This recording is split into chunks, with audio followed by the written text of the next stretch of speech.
मच्छिंद्र बांगर महाराष्ट्रातील आणि देशातील हवामान परिस्थिती संदर्भात दीर्घावधीचा अंदाज देणार आहे। शेती माझी प्रयोगशाळा या यूट्यूब चॅनलवर आपले 2 लाख प्लस सबस्क्रायबर आहेत आणि या चॅनलवर देखील जवळपास 47,000 सबस्क्रायबर आहेत आणि अनेकांचे फोन, अनेकांचे मेसेज, व्हॉट्सअप मेसेज, कारण आता महाराष्ट्रामध्ये जी चर्चा आहे किंवा भारतामध्ये ज्या हवामानाविषयी चर्चा आहे ती नव्याने उद्भवणाऱ्या एल निनोच्या परिस्थितीमुळे 2026 मध्ये दुष्काळी परिस्थिती राहील का याविषयीच्या शंका विचारणारे अनेक फोन येऊ लागले आहेत आणि सबस्क्रायबर अधिक असल्यामुळे त्यांच्याशी संवाद साधणं, त्यांच्या मनामध्ये निर्माण झालेल्या शंकेचं निरसन करणं हे एक आपलं कर्तव्य आहे आणि त्यामुळे या विषयावर बोलणं भाग पडतं। तसं आपण नियत ठरवलेल्या तारखेनुसार 26 जानेवारीला 2026 चा एक प्राथमिक अंदाज देणार आहोत, परंतु तो अतिशय प्रायमरी असतो। कारण आपण जेव्हा स्कायमेट आणि IMD किंवा आंतरराष्ट्रीय इतर संस्थांचे अंदाज आल्यानंतर एप्रिलमध्ये 1 मेला त्याला अपडेट करत असतो आणि तो आपला अंतिम अशा प्रकारचा अंदाज असतो।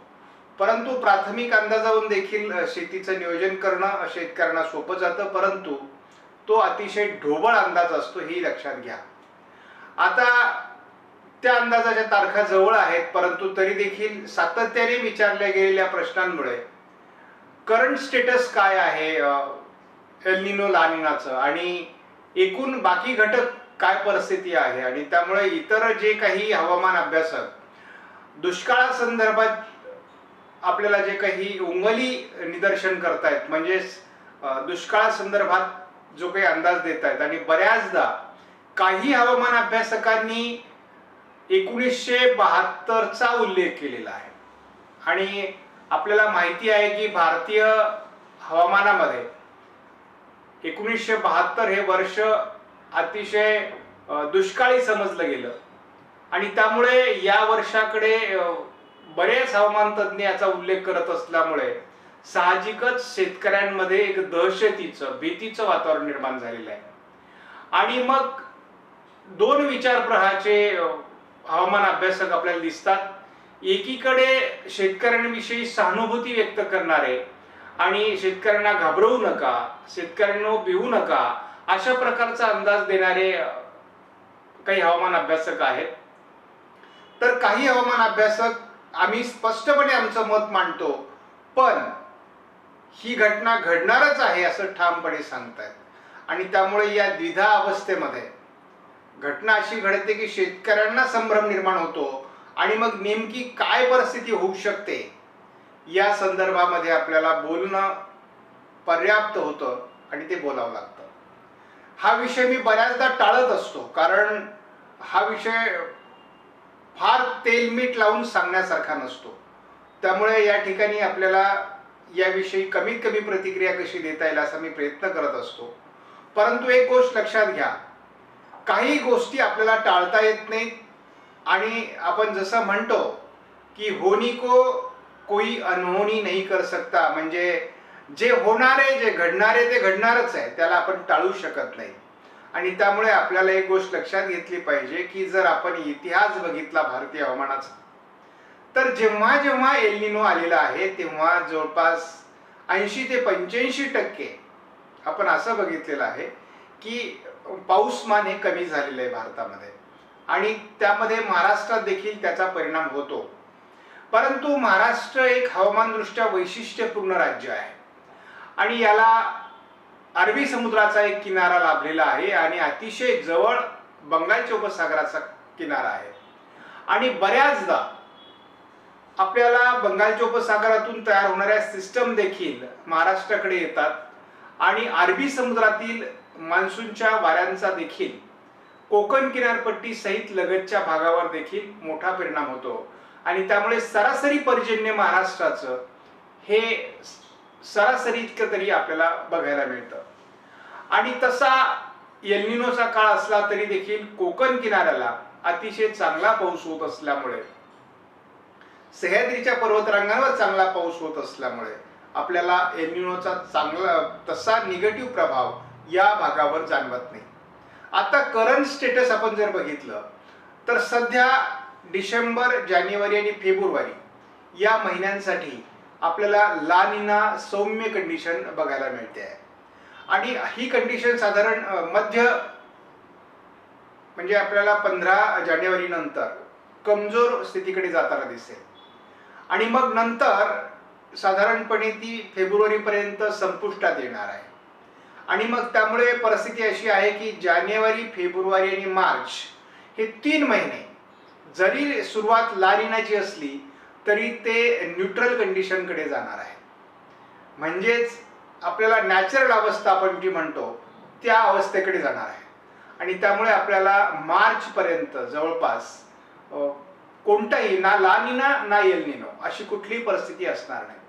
आणि मग पुन्हा एकदा न्यूट्रल कंडिशन ही मार्च, एप्रिल, मे या महिन्यांमध्ये आपल्याला न्यूट्रल कंडिशनची तीव्रता 75% पोहोचलेली दिसेल. आणि त्यामुळे आपल्याला या कालावधीमध्ये तसा एल निनोचा प्रभाव जाणवत नाही. मी यापूर्वीच्या व्हिडिओमध्ये सांगितलं होतं, जर एल निनोचा तीव्र प्रभाव हा जर मान्सूनच्या महिन्यांच्या कालावधीमध्ये आला तर मात्र मान्सूनच्या पावसावर नक्की परिणाम होतो. आणि त्यामुळे यावर्षी मात्र आपल्याला असं दिसतंय की जुलै, ऑगस्ट, सप्टेंबर आणि अगदी ऑक्टोबरपर्यंत तसा मान्सूनचा शेवटचा जो मुख्य पावसाचा कालावधी आहे, कारण आपल्याला हल्ली जूनमध्ये फारसा पाऊस पडत नाही काही वर्षांपासूनचा अनुभव घेतला तर.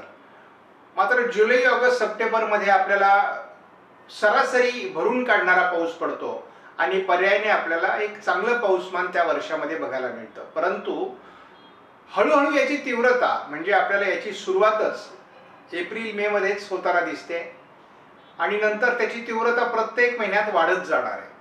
आणि मग आपल्याला असं दिसतंय की जुलै, ऑगस्ट आणि सप्टेंबर, ऑक्टोबर असा तो तीव्रतेकडे वाढत जातो. म्हणजे न्यूट्रल कंडिशनच्याही वरती एल निनोचा प्रभाव वाढणार आहे.